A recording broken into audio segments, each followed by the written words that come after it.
Señor les bendiga.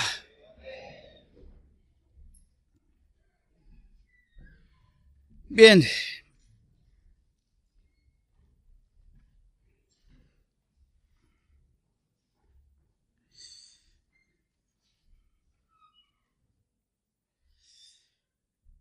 Hermanos, muchas veces en la vida olvidamos las cosas importantes.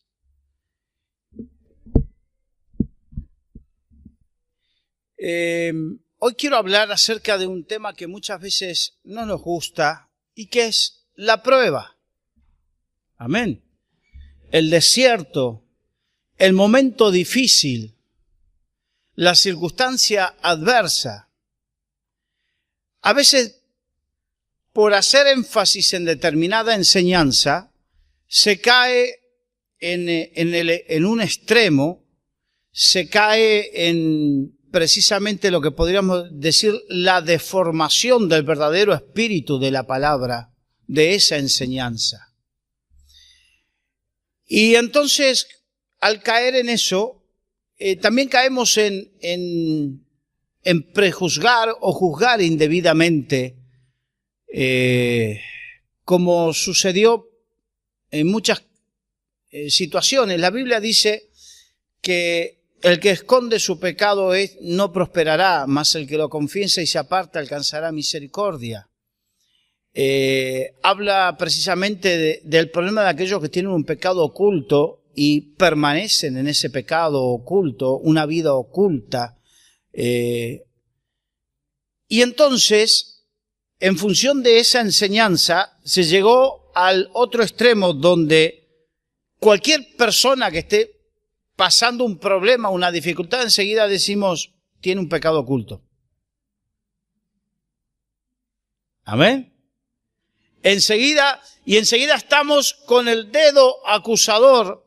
¿Por qué? Porque es una enseñanza, es genuina, no, esa enseñanza no es mala. Lo que pasa que es aplicarla en forma automática y sistemática a todo. Entonces estamos en aproximadamente 2 décadas, donde en la iglesia, enseguida que como el Señor, la Biblia nos dice que nos lleva de triunfo en triunfo y de victoria en victoria, que es algo real, entonces pasamos a pensar que alguien que pasa un momento difícil, que pasa una prueba, que pasa una situación, enseguida es que tiene un pecado oculto. Entonces, no es ni una cosa ni la otra. Hay casos donde es por causa del pecado oculto, pero hay casos donde es el tema de una prueba que tenemos que pasar. Un momento en la vida donde Dios nos hace pasar por el desierto, donde Dios nos hace pasar por los momentos difíciles, por las situaciones complicadas. ¿Van entendiendo? Primera de Pedro, capítulo 1, versículos 3 al 7. Primera de Pedro, capítulo 1, versículos 3 al 7. Dice el apóstol Pedro, dice así: bendito el Dios y Padre de nuestro Señor Jesucristo, que según su grande misericordia nos hizo renacer para una esperanza viva por la resurrección de Jesucristo de los muertos, para una herencia incorruptible, incontaminada e inmarcesible, reservada en los cielos para vosotros, que sois guardados por el poder de Dios mediante la fe, para alcanzar la salvación que está preparada para ser manifestada en el tiempo postrero. En lo cual vosotros os alegráis, aunque ahora, di conmigo, aunque ahora, por un poco de tiempo, dilo, por un poco de tiempo, si es necesario, tengáis que ser afligidos en diversas pruebas, para que sometida a prueba vuestra fe, mucho más preciosa que el oro, el cual, aunque perecedero, se prueba con fuego, sea hallada en alabanza, gloria y honra cuando sea manifestado Jesucristo. ¿Saben por qué el hecho de repetir? Es importante que se graben los conceptos. Amén. Es importante. Hemos perdido por pereza. La pereza ha hecho que hayamos perdido capacidades físicas. ¿Sí o no? ¿Sí o no? Y también capacidades cognitivas. O sea que ahora tenemos menos capacidad de comprensión. Entonces, el hecho de repetir es precisamente para resaltar esa capacidad de comprensión, para que entiendas y comprendas la palabra. Aquí habla de la salvación en la cual nos alegramos. ¿Cuántos se alegran en la salvación que el Señor les ha dado? No hay tesoro mayor que la salvación.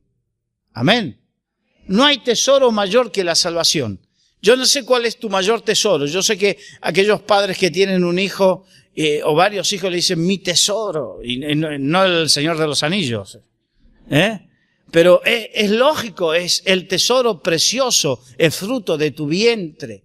Pero quiero decirte que con todo el cariño y el respeto, no es tu mayor tesoro. Es un regalo que Dios te da para que disfrutes mientras estés aquí en la tierra. Pero tu mayor tesoro es la salvación tan grande que Jesucristo te ha dado. Que no es por un periodo de tiempo, es por toda la eternidad. ¡Aleluya! ¿Cuántos lo creen?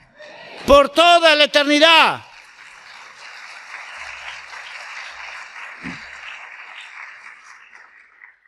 Ahora, esa salvación es por fe.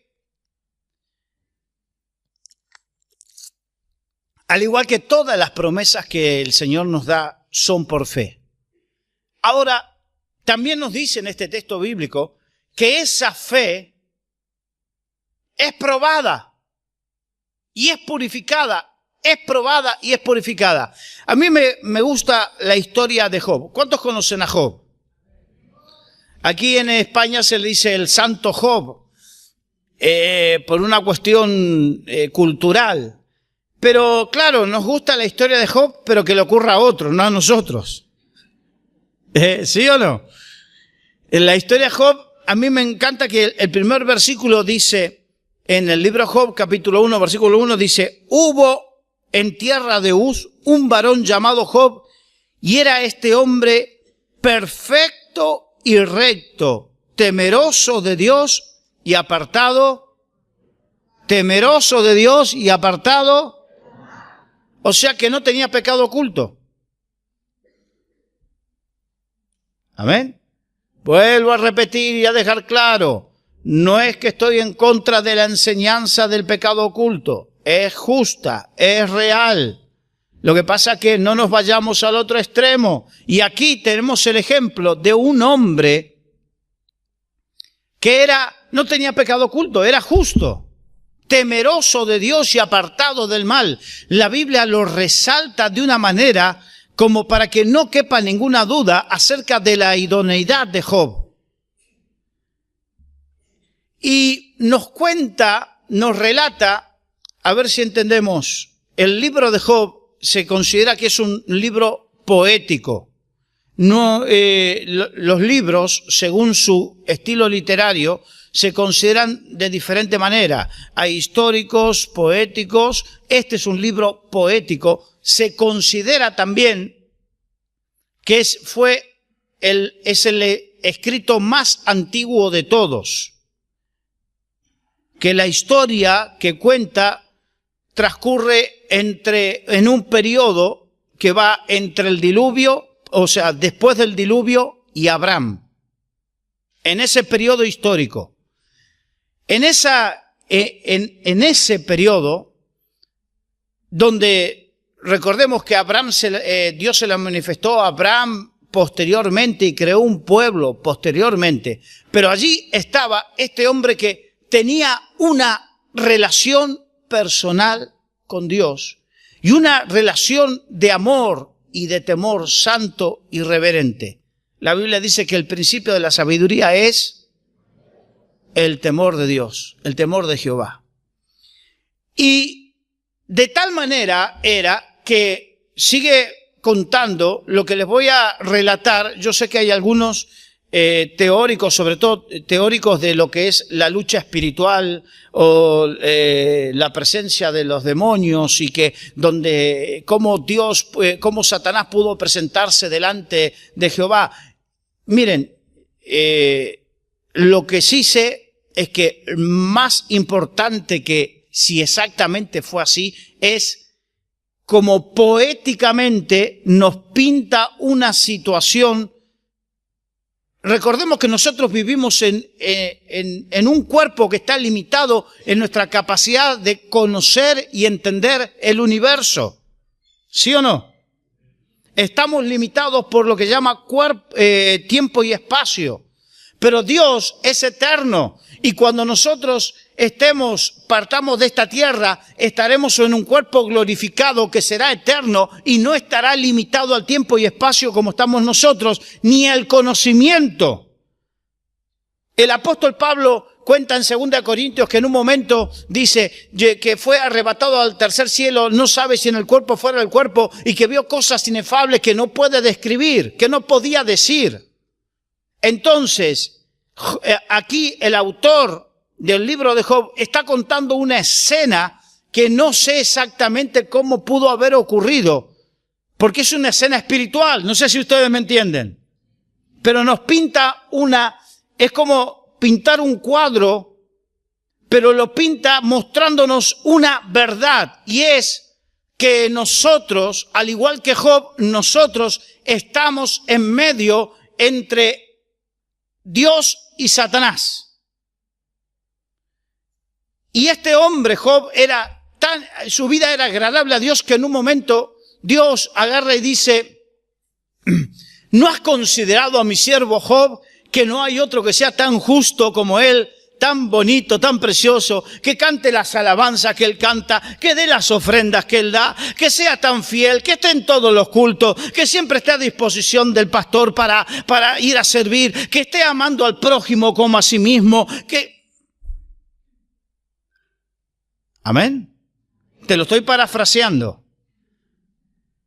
Entonces, en ese momento donde Dios está contento como un padre que está contento con su hijo, aquellos que son padres y de repente tu hijo trae buenas notas, tu hijo es bonito, te pones contento, ¿no? Se te cae la...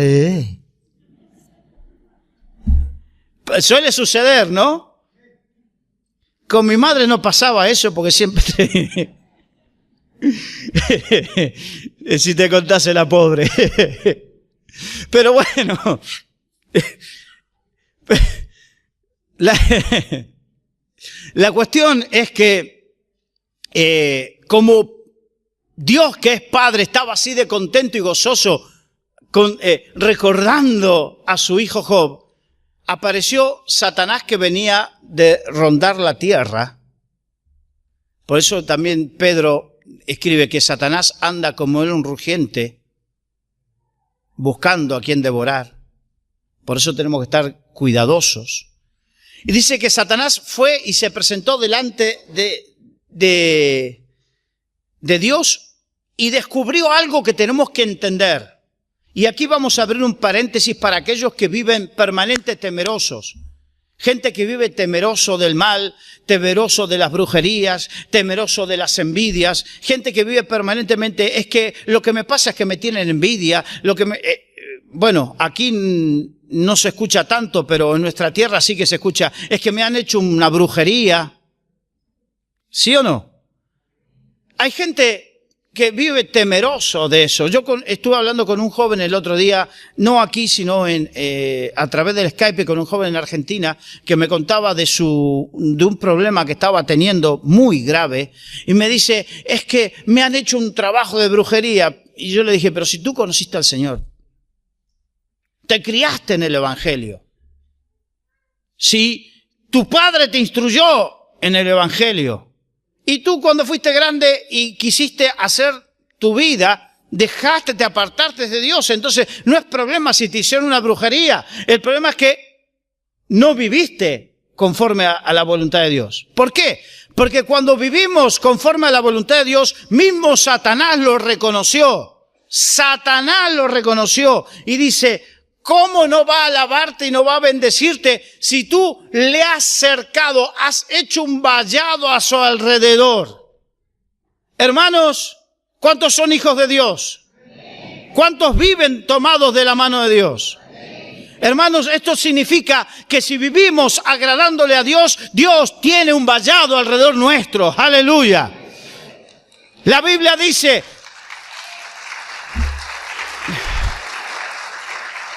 La Biblia habla de que Dios es muro y antemuro alrededor nuestro. Cuando dice muro y antemuro, hablaba de esas ciudades que estaban fortificadas, que tenían doble fortaleza alrededor. Tenían un muro y un antemuro para librarlo de sus enemigos. La Biblia dice que aunque un ejército acampe contra mí, no temerá mi corazón, y aunque contra mí se levante en guerra, yo estaré confiado en mi Señor. ¡Aleluya! Hermanos, los hijos de Dios tenemos la mejor protección. No tenemos el escudo antimisiles, no tenemos ninguna arma estratosférica. Lo que tenemos es la sangre poderosa de Jesucristo, que donde está la sangre de Cristo, la Biblia dice que el maligno no le toca. ¡Aleluya! Así que mi hermano, mi hermana, si tú estás en la voluntad del Señor, hay un vallado, de tal manera que dice que el ángel de Jehová acampa alrededor de los que le temen y los defiende. ¿Cuántos lo creen? Qué importante que nos movamos en esta fe. Y quiero decirte que esto no es algo que digo yo o que dice cualquier otro predicador. Mismo Satanás lo ha reconocido. Él ha reconocido que él no puede ir por sobre ese vallado. De tal manera que le dijo a Dios, quita tu mano y déjame que lo toque un poquito. No que lo toque Dios, que Él lo toque. Y verás cómo reniega de ti. Hermanos, ¿cuántos saben que Dios nos dio autoridad sobre serpientes y escorpiones? ¿Cuántos saben que Dios nos dio autoridad sobre toda potestad del diablo? ¿Sí o no? Es más, yo me acuerdo cuando cuando conocí al Señor al poco tiempo, claro, yo crecí en un ambiente pentecostal. Y a los pentecostales nos enseñan desde pequeñitos en el Señor a echar fuera demonios, ¿sí o no? ¿Sí o no? Y nos enseñan, y cantábamos alabanza que le pisábamos la cabeza a Satanás. Y me acuerdo que donde empecé a congregarme era un cine más grande que este, tenía 1800 butacas. Y entonces estábamos todos y le pisábamos la cabeza a Satanás y se escuchaba ta, ta, ta. Y orábamos fervientemente pisándole la cabeza a Satanás. Y yo sé que hay muchos que aún tienen esa fe que proclaman. Pero todo eso, hermano, esa proclama por fe, son todos fuegos artificiales. Porque Satanás no se guía por cuanto gritas, ni por todo lo que le proclames de la palabra de Dios. Satanás va a someterse a esa autoridad cuando vuestra fe sea probada. A Satanás no le convenció que Dios le diga, mira mi hijo Job, mira qué guapo que es, mira cómo me alaba, mira cómo me sirve, mira qué temeroso que es, cómo vive en santidad. No, a Satanás eso no lo conmueve. Satanás va a querer tocarte. Satanás va a querer pedirte. Y Dios permite, porque si lo permitió con Jesucristo que sea tentado, también lo permite con nosotros. Por eso tenemos que entender primero, hermanos, no seamos rápidos para juzgar. Enseguida, tiene un pecado oculto cuando alguien está mal. Mira, esto me hace acordar la historia y vamos a abrir otro paréntesis porque yo me he equivocado como pastor, hermanos. Y aquel que no se ha equivocado es porque equivocarse lamentablemente es parte del crecimiento. Y una vez me he equivocado groseramente con un matrimonio, con un hombre, lo he ofendido groseramente por eso de enseguida ser el justiciero. Y entonces me di cuenta, el Señor me habló y me di cuenta que yo hice como Elí. ¿Quiénes conocen a Elí? Elí era el sacerdote. Era el que tenía que ministrar al pueblo y el que tenía que tener la sensibilidad espiritual para poder atender a la gente, atender a las personas. Y resulta que en un momento estaba Ana, la madre de Samuel, que era estéril. Tenía un grave problema, tenía una angustia muy grande en su corazón. Tenía porque encima Ana, el esposo de Ana, que llamaba Elcana, tenía 2 mujeres. No tenga malas ideas. Era cosas excepcionales de esa época. No, porque hay algunos que dicen, uya, ¿y por qué a mí no? Eran cuestiones excepcionales de aquella época. La cuestión es que, y la otra esposa podía tener hijos, quedaba embarazada, y Ana no. Entonces, imagínate, ustedes vieron cómo son las mujeres, ¿no? Así que no puedes tener hijos. Mira que se te pasa el arroz, ¿eh?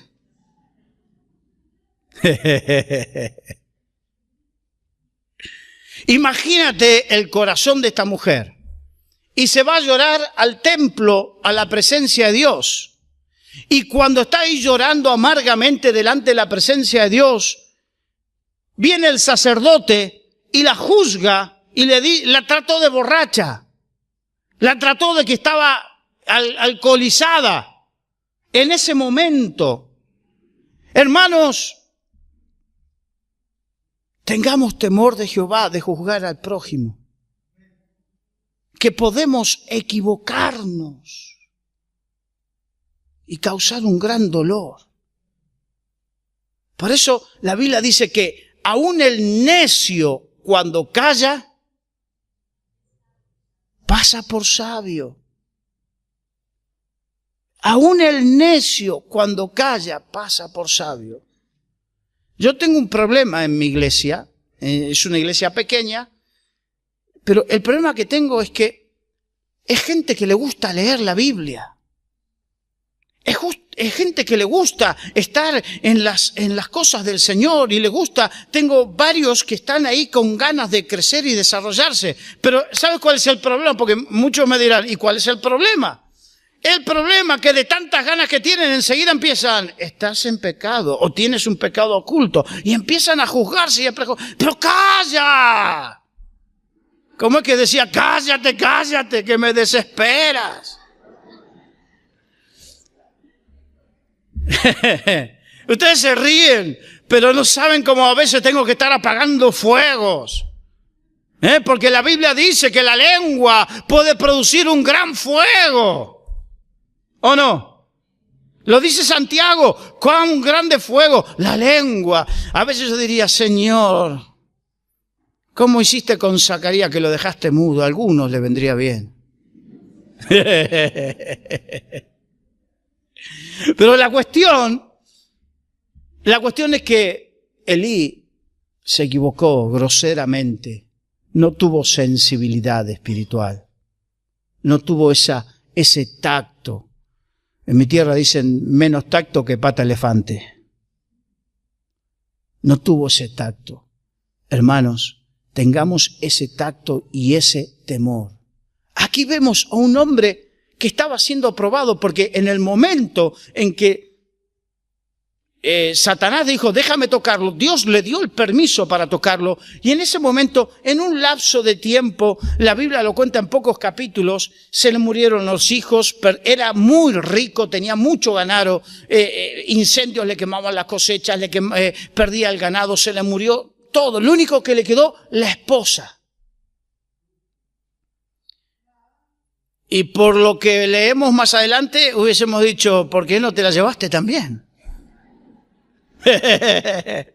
Porque en vez de, estaba con una sarna en el cuerpo, que tenía que rascarse con una teja. Con una teja. Ni siquiera la esposa iba a rascarlo con una teja, él se tenía que rascar con una teja. Y cuando se acercaba a la esposa, era para decirle, ¿por qué no reniegas de Jehová y te mueres de una vez? La incomprensión. La incomprensión, cuando estamos pasando momentos difíciles, podemos vivir y seguramente viviremos la incomprensión, primero, de nuestros seres queridos.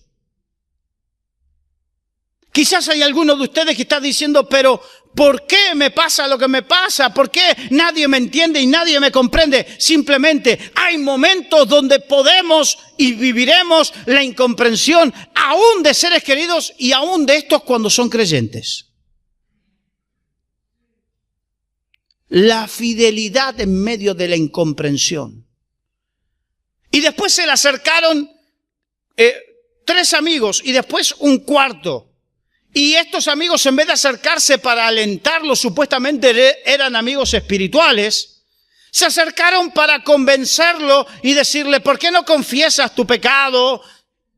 Pero es que no tengo pecado, tío. Que no he hecho nada malo, que Job hacía sacrificios diarios, permanentes, periódicamente, para purificarse. Quiere decir que él no hacía por el solo hecho de matar el animal, sino que el sacrificio implicaba el mirarse a sí mismo, el auscultarse si había algo.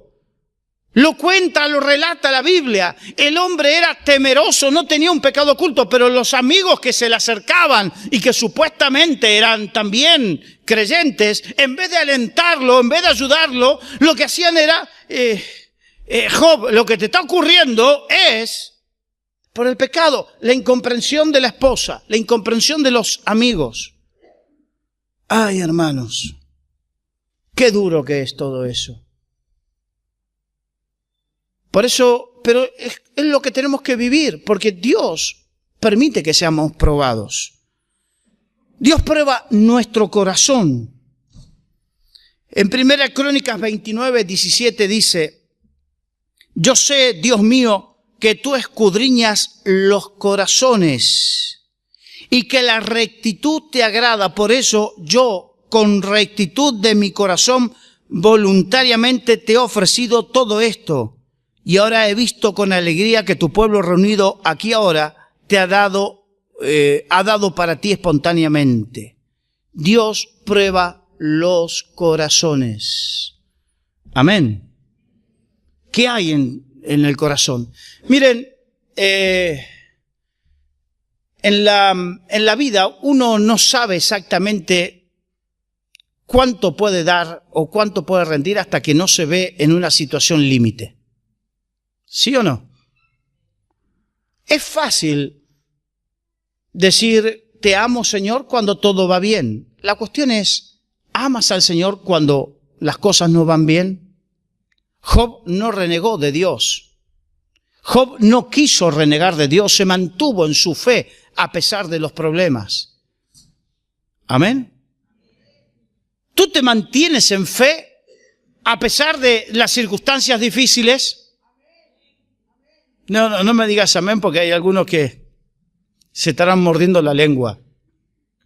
Porque la cuestión no es lo que hablamos, la cuestión es cómo reaccionamos, qué hacemos en medio de la circunstancia adversa. ¿Somos de los que nos congregamos o somos de aquellos que decimos, no, cuando se me solucionen los problemas vuelvo a la iglesia? ¿Cómo? ¿Y dónde estaba tu fidelidad? Somos de los que ofrendamos y diezmamos, de los que servimos, de los que amamos. Imagínate si el Señor hubiese dicho, no, cuando cuando me traten bien allí en Israel, yo voy a volver y voy a bendecirlos. No, Él desde la cruz del Calvario bendijo, dijo, perdónalo, Señor, porque no saben lo que hacen. Tenemos que aprender en medio del dolor y del sufrimiento, en medio de aquello que aparentemente es el fracaso. Tenemos que aprender que ahí Dios está con nosotros. Amén. Recordemos, siempre y cuando no haya un pecado oculto. Si no hay pecado oculto, entiende que es el tiempo de la prueba. El tiempo donde tu fe, tu fidelidad, tu corazón es probado. Amén. Tu corazón es probado. Dios prueba el corazón, Dios prueba la fe. En Santiago, el libro Santiago, el capítulo 1, versículos 2 y 3, dice, hermanos míos, tened por sumo gozo cuando os halléis en diversas pruebas. Amén. ¿Cómo tenemos que pasar la prueba? Hay alguno que dice con cara de limón. Ahí. Una cara, parece que hay algunos que parece que desayunan un licuado de vinagre y limón. Y tiene una cara así que el espejo dice, no, otra vez no me tortures.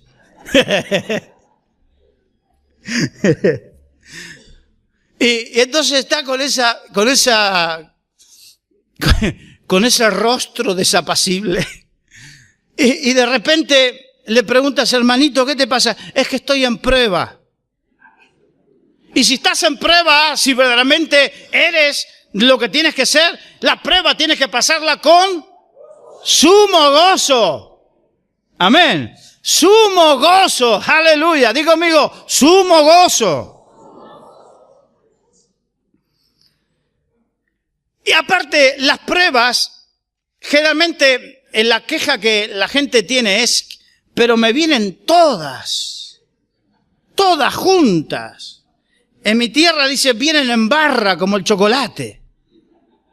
Vienen todas juntas. ¿Por qué? Porque es así. A Job le vinieron todas juntas.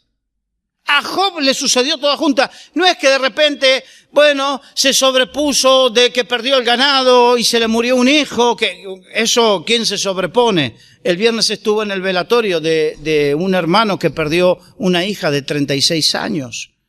Y la cuestión es, ¿cómo te sobrepones de eso? Pero más allá de eso, a Job le vinieron todas las cosas juntas.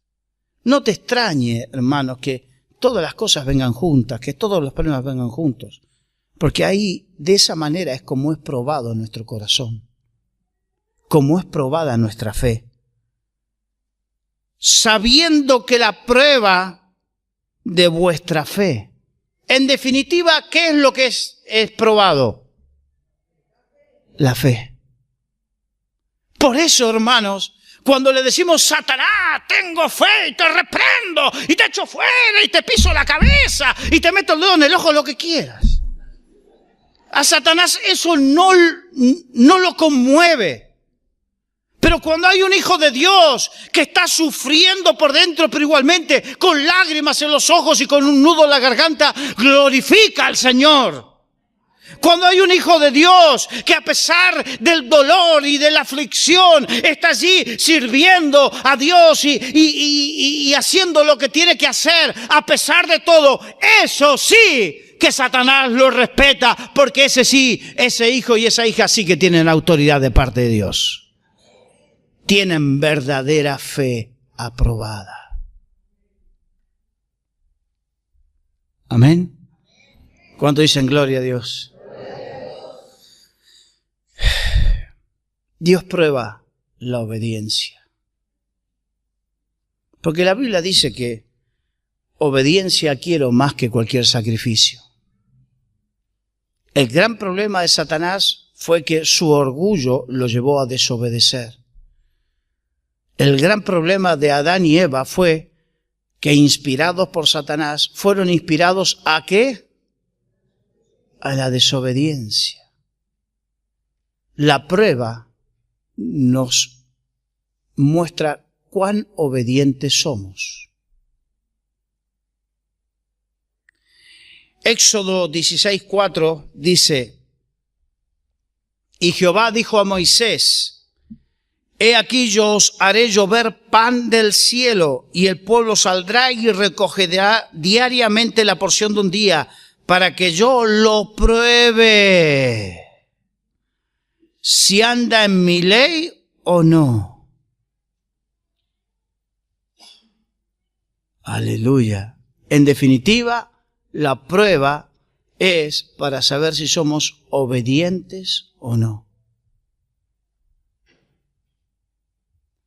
O si somos de los que nos generamos argumentos que nos excusen para hacer aquello que de repente nos falta, porque, qué sé yo, la prueba, hay diversas pruebas, pero pongamos un ejemplo, una prueba económica.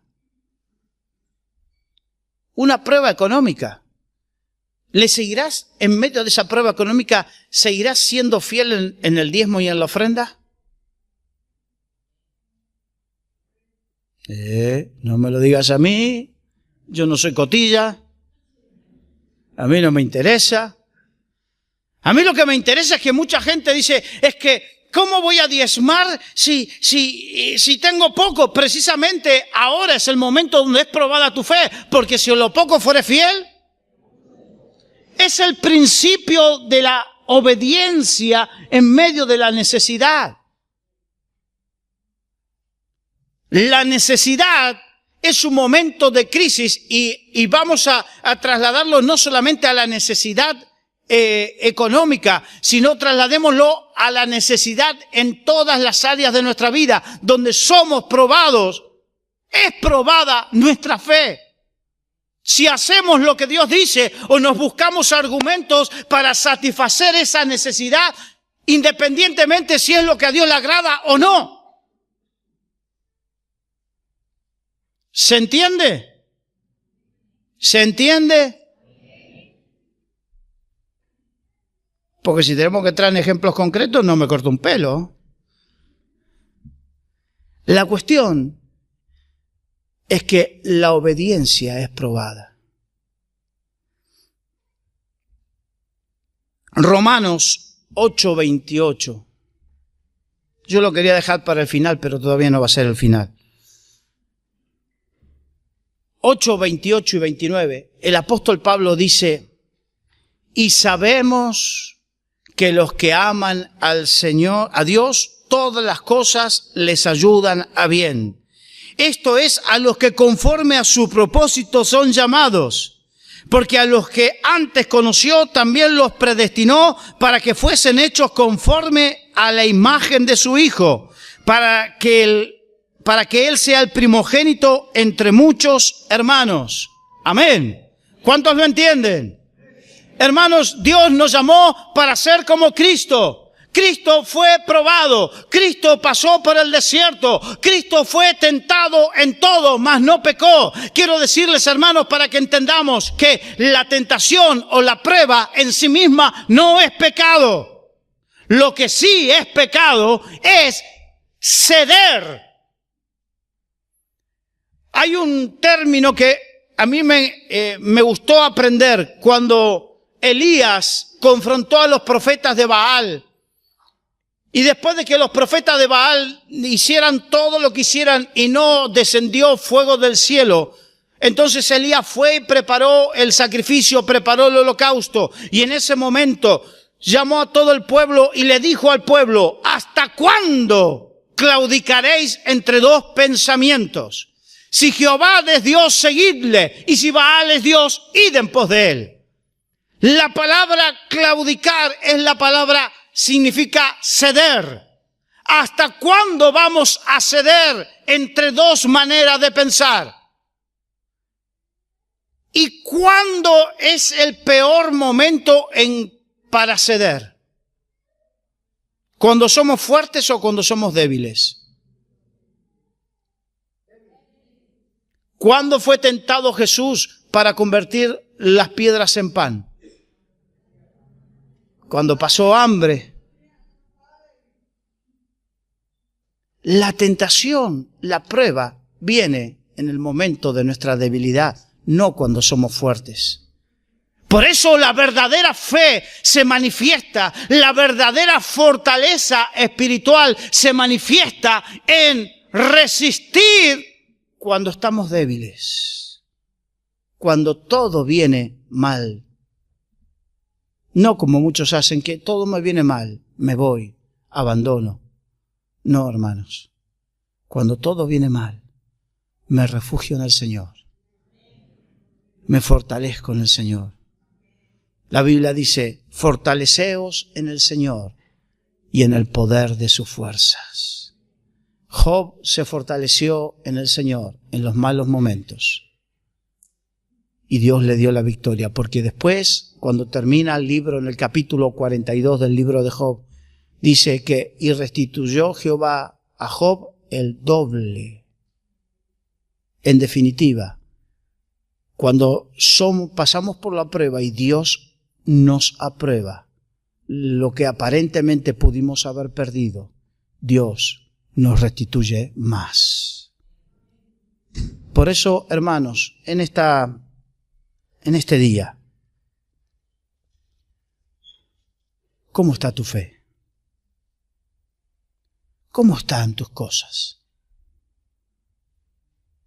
Hay algunos que me dirán, sí, si te contase la cantidad de problemas que tengo, bien, yo no te pregunto por los problemas. Lo normal es que tengamos problemas. Lo anormal es cosas que se predican por ahí, de que no pasaremos por tribulación. No, si el Señor dice, aunque pases por el fuego, aunque pases por las aguas, está hablando de que vamos a tener que pasar por esos momentos. Y si Jesús lo pasó, tú y yo lo pasaremos. Lo que pasa es que, hermanos, casi me sale una palabrita que no debería decirla, pero nos hemos vuelto tan endebles, tan blandos en el Evangelio, porque nos hemos ido al paroxismo de lo que es la victoria, que el Señor nos lleva de triunfo en triunfo, de victoria en victoria. Sí, es verdad. Pero en el medio hay tribulación. En el medio hay dolor. En el medio hay aflicción. En el medio hay lágrimas. Y no siempre es por pecado. Muchas veces, la gran mayoría de veces, es porque tenemos que pasar por la prueba. Y la Biblia nos dice que cuando somos aprobados tenemos un aún más excelente peso de gloria. ¿Tú quieres ser un hombre, una mujer de autoridad? ¿De autoridad en lo que hablas? ¿De autoridad de manera que Satanás tiemble? ¿De autoridad de... Bien. La cuestión es ¿cómo pasas la prueba?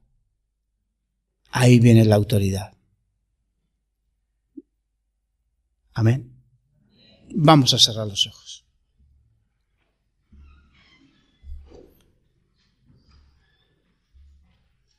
Señor, quiero alabarte y bendecirte en esta mañana.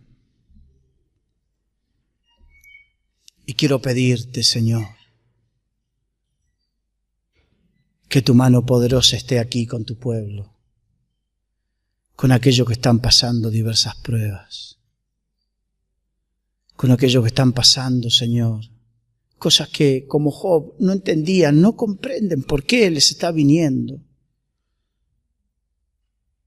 Aquellos que están sufriendo, Señor, y no saben por qué, a pesar de que te han sido fieles, a pesar de, Señor, de que no han hecho nada indebido. Mira, Señor, hay dolor y aflicción en algunos corazones. Hay dolor y aflicción. Hay desasosiego en algunos corazones, Señor, porque no saben por qué les está viniendo lo que les está viniendo. Padre, que tu palabra venga como bálsamo, bálsamo restaurador. Venga tu Espíritu Santo a fortalecer la fe de tus hijos y de tus hijas. Oh, Dios mío, tu presencia, Señor. Señor, tú traes entendimiento. Tú traes entendimiento, Señor. Tú traes claridad, Señor, para aquellos que están pasando pruebas. Bendícelo, fortalécelo, Señor. Señor, tú prometiste fortalecer las manos cansadas y las rodillas debilitadas. Bendice y fortalece a tu pueblo, a tus hijos, Padre. Y aquellos, Señor, que estaban, Señor, equivocando sus caminos, endereza sus caminos, endereza sus corazones, Padre, en el precioso nombre de Jesús. Amén y amén. Que el Señor te bendiga, hermano. Que en medio de las pruebas, en medio de las aflicciones, pueda decirle, Señor, te alabo y te bendigo y te exalto y te sirvo. Eso es verdadera fe. Amén. Que el Señor les bendiga, hermanos.